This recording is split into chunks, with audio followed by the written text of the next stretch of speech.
안녕하세요. 경우 없는 시어머니와 효자병 걸린 남편한테 질려서 이혼하게 된 이야기를 해드릴게요. 저와 남편은 사내 커플로 만났습니다. 남편과는 처음부터 결혼을 염두에 두고 만난 것은 아니었어요. 하지만 남편이 이직을 앞두고서는 저에게 청혼을 해오더라고요. 어차피 할 결혼인데 직장을 옮기기 전에 해야 축의금을 많이 받지 않겠냐면서요. 지금 생각해보면 황당한 말이었지만 그때는 꽤 그럴듯하게 들렸습니다. 그렇게 남편과 부부의 연을 맺게 되었네요. 친정에서는 외동딸 시집 간다고 집이라도 해주고 싶다고 하셨지만 남편은 저희 힘으로 열심히 살아보고 싶다며 저희 친정아버지께 마음만 감사히 받겠다고 했습니다.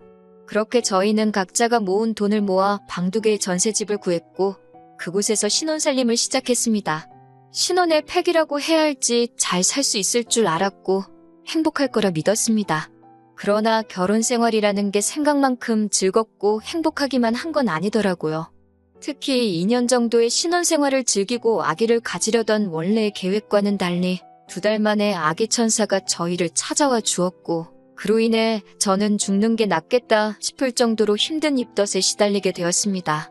얼마나 심했는지 음식은커녕 물을 삼키기도 힘들었고 하루는 길에서 쓰러질 뻔한 걸 가로수를 잡고 간신히 버텨내기도 했습니다.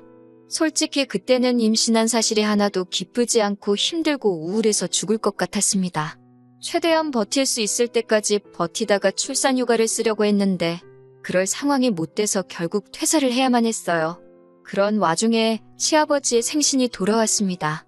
시아버지의 생신은 주말이었는데 시어머니께서 월요일 아침에 전화를 걸어오셨어요. 아직까지도 가슴에 맺힌 일이라 요일까지 생생히 기억이 납니다.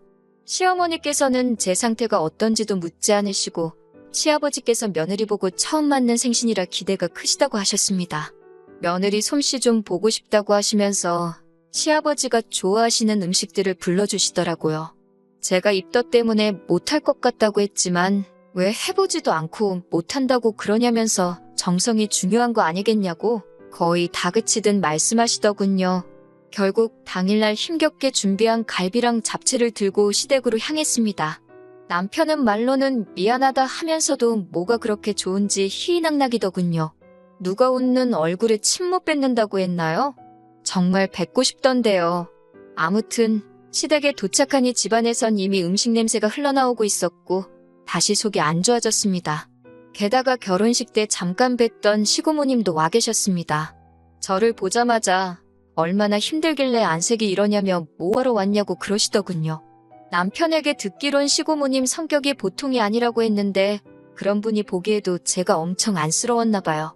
시고모님은 시어머니께 딸이었어도 음식 해오라고 했겠냐며 제가 하고 싶었던 말을 대신 해주셨어요. 그 말을 듣는데 저도 모르게 하마터면 울 뻔했어요. 이윽고 식사가 시작되어 제가 준비해간 음식을 꺼냈습니다. 솔직히 맛이 있을 거라는 기대는 없었어요. 간은커녕 냄새 맡는 것도 역했던 상황이라서 정말 오로지 빨리 끝내고 쉬고 싶다는 심정으로 만들었거든요. 그래도 다행히 시고모님께서는 이 정도면 충분하다면서 고생했다고 한마디 해주시더군요. 그런데 시아버지와 시어머니는 생각보다 음식 솜씨가 없다면서 친정어머니가 하나도 안 가르치고 시집을 보낸 거냐고 물으시더군요. 시부모님의 반응에 마음이 많이 상했기도 했고 금방이라도 토할 것 같이 입덧도 심해져 남편에게 집에 가고 싶다고 했습니다. 하지만 남편은 어떻게 시아버지 생신인데 아들 며느리가 자리를 비우냐며 저더러 좀만 참으라고 했습니다. 저는 너무 화가 나서 전화로 택시를 불렀는데 시어머니께서 뭐하는 짓이냐고 화를 내시더군요. 그나마 시고모님께서 시어머니께 임신한 며느리한테 스트레스 좀 작작 주라며 당신이 태워다 주신다며 절 집에다 데려다 주셨어요. 그 이후로 한동안 시어머니와 관계가 좋지 못했습니다. 시어머니는 시고모님과 늘 사이가 좋지 않으셨다는데 그 와중에 시고모님이 제 편을 들어주셨으니 얼마나 기분이 상하셨을지 이해는 됐지만 저도 시어머니에 대해 서운한 마음이 컸기 때문에 어떻게 다가가야 할지 알 수가 없었습니다. 그런 와중에 저는 아들을 출산했습니다. 그리고 아이가 태어나고 얼마 지나지 않아서 시아버지께서 간암으로 돌아가셨습니다. 간암이라는 사실을 알았을 땐 이미 손도 쓰지 못할 만큼 늦어서 그대로 2달이라는 시한부를 판정받으실 만큼 안 좋아져 계셨을 때였어요. 평소에 술, 담배를 좋아하시던 분이었지만 그래도 정정하셨는데 그렇게 갑자기 떠나시다니 암이라는 게 정말 무섭다는 생각이 들었어요. 시아버지가 돌아가시고 한 3달쯤 지났을 무렵부터 시어머니는 틈만 나면 저와 남편에게 전화를 걸어서는 심심하시다, 외로우시다 하시며 저희와 같이 살고 싶다고 말씀을 하셨습니다. 같이 살면서 손주도 당신이 봐주시겠다면서요. 하지만 집에서 전적으로 육아와 살림을 하는 저에게 시어머니의 그런 제안은 딱히 솔깃하지 않았습니다. 저는 남편에게 시어머니가 우리 아들을 봐주실 필요가 없다며 몇 번이고 싫다는 의사를 밝혔지만 효자병에 걸린 남편은 자기 엄마 불쌍하다며 하루에도 몇 번씩 땅이 꺼질 만큼 제 앞에서 한숨을 내쉬곤 했습니다. 그러다 하루는 제가 계단에서 미끄러지는 사고를 당하고 말았습니다. 아들이 잠든 사이를 틈타서 1층에 쓰레기를 버리려고 내려가다 발생한 일이었어요. 넘어진 직후에는 그럭저럭 괜찮은 것 같아서 파스만 붙이고 말았는데 하루하루가 지날수록 허리가 뻐근한 게 움직이기가 어려웠고 그러다 보니 집안일에도 소홀할 수밖에 없었습니다. 그러다 시어머니가 저희 집에 손잡으신다고 오셨는데 집안꼴이 이게 뭐냐며 살림이며 이것저것 도와주셨어요. 그게 화근이었습니다. 제 허리가 낫는 동안만이라도 같이 지내주신다며 시어머니는 반강제로 당신 짐을 저희 아들 방에다가 밀어 넣으셨습니다. 당시 저는 몸이 너무 힘들었기 때문에 싫으면서도 싫다는 소리를 할 수가 없었어요. 지금 생각해보면 어떻게든 그래도 제가 버티던지 차라리 도우미 이모님이라도 불렀어야 했는데 그땐 제가 직장을 다니지 않고 있었으니 그것도 여의치 않은 상황이었어요. 친정이라도 가까웠다면 좋았겠지만 친정 부모님께서는 제가 결혼하고 나서 귀농을 하신다고 2분 다 지방으로 내려가 계신 상황이었고요.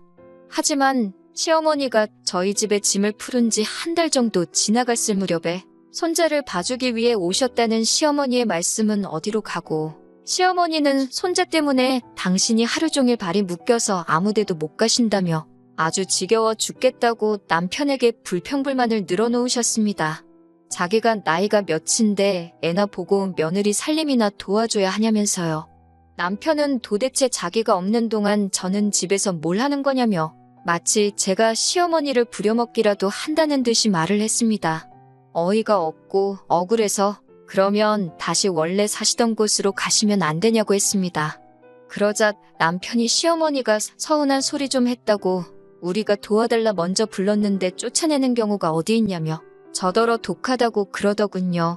우리가 도와달라고 먼저 불렀다는 게 무슨 말이냐 했더니 남편이 아차 싶은 표정을 짓고 말을 흐리더라고요.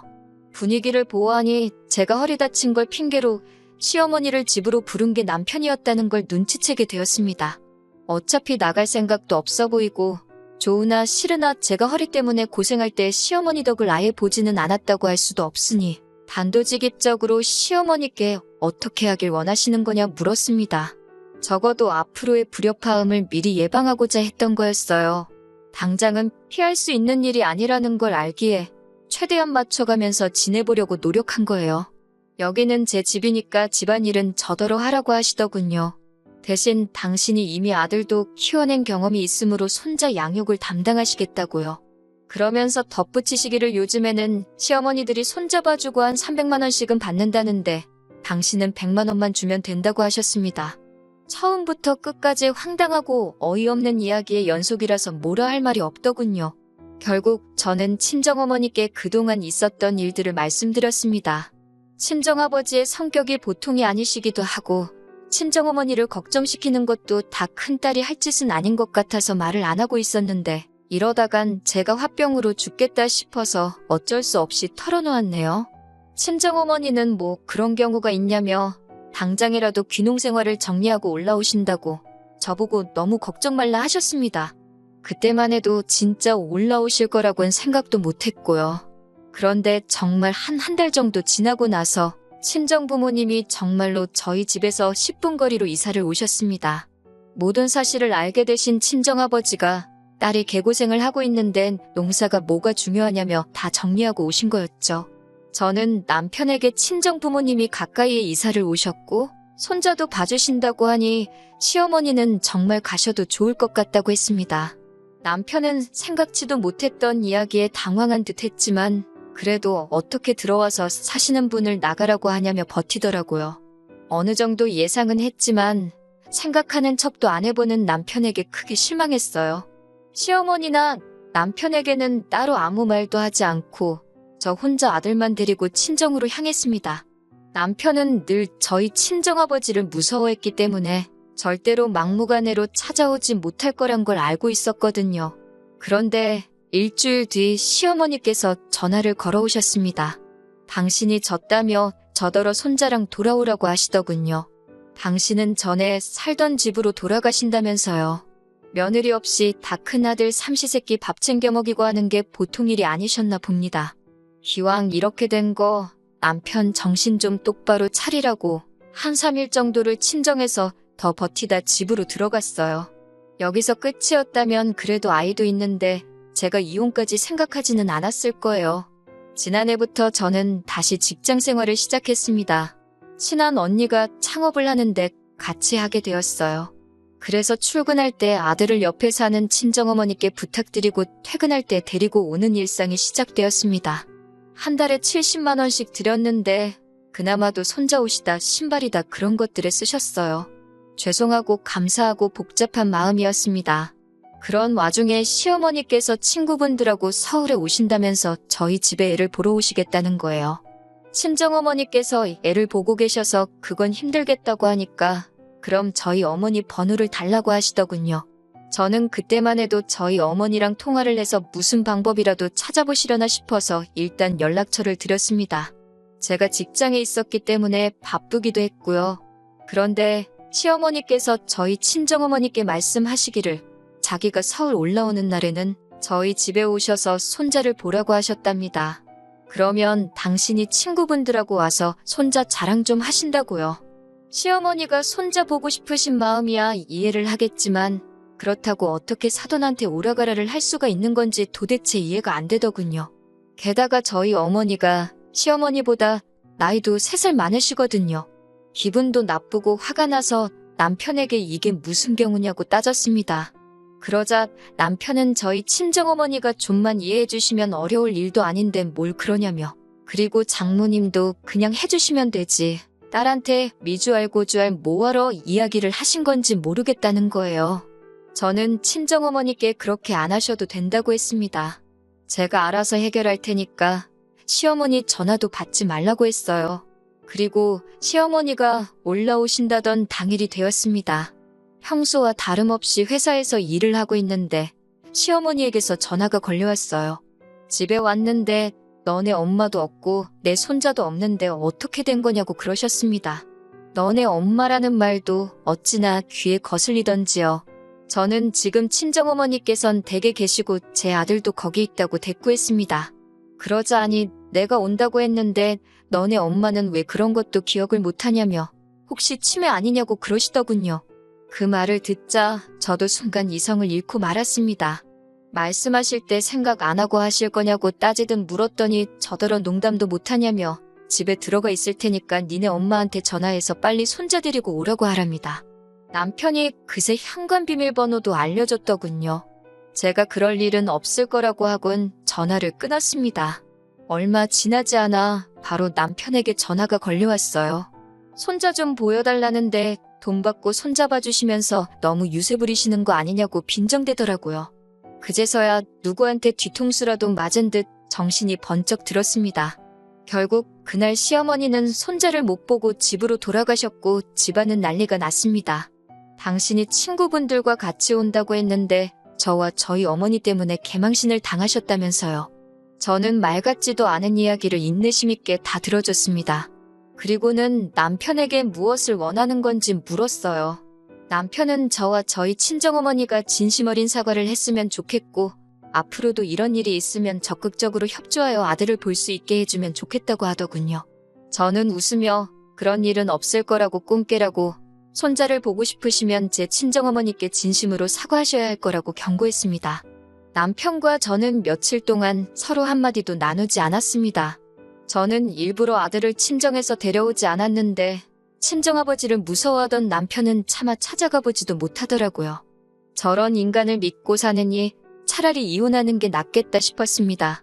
남편은 그게 무슨 말도 안 되는 소리냐고 헛소리하지 말라고 했지만 저는 결국 이혼 소송을 걸었어요. 시어머니의 억지와 어떤 상황에서도 해결할 의지가 없는 남편을 참고 살 바엔 혼자 사는 게 훨씬 낫겠다는 판단이었습니다.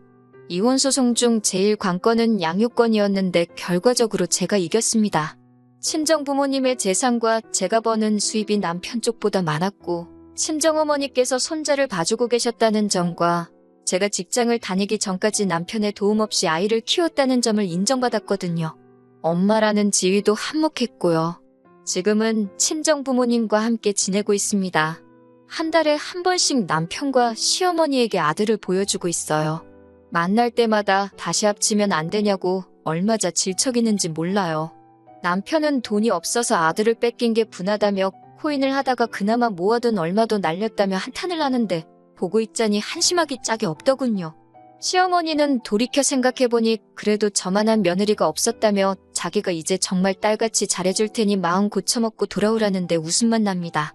아들이 어떤 결정을 내릴 수 있는 나이가 될 때까지는 아버지인 남편과 할머니인 시어머니를 만나게 할 생각입니다.